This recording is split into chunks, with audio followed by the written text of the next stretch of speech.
Sabi nila guys, ah, kapag ngumingiti daw ako, napaka-peke, no? So, para sa akin, siguro malabo yun, no? Kasi lahat naman ng tao may katangian kung paano i-express yung sarili nila, no? Ang sa akin lang is, parang pangit naman tingnan na kailangan mong pilitin yung sarili mo, parang ngumiti sa kanila na para bang sinasabi nila, ganyan dapat, ganyan, no? So, parang napaka-plastic ko naman kung babaguhin ko yung sarili ko.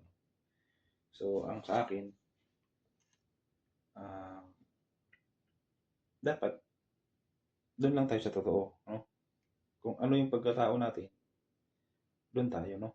Tayo ang magbabago doon sa sarili natin. Hindi tayo pwedeng magpadikta sa gusto ng iba na baguhin yung pagkatao natin para lang ah, masatisfied sila doon sa gusto nila, no?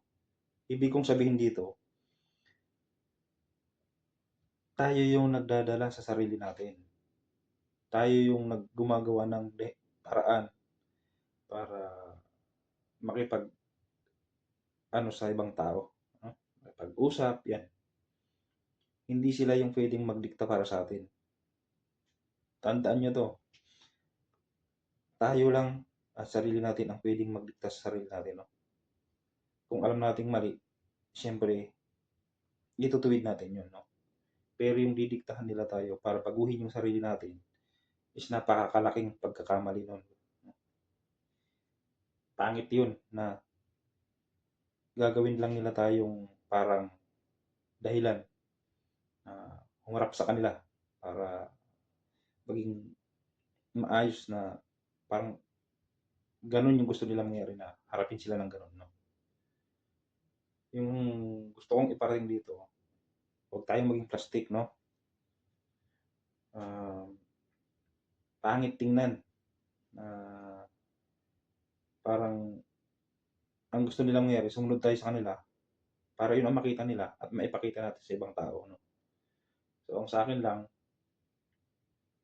kung ano yung nakikita ng expression sa atin, yun tayo eh, no? Wala namang mababago dun eh. Pero siyempre, kung alin yung alam natin tama, dun lang tayo, no?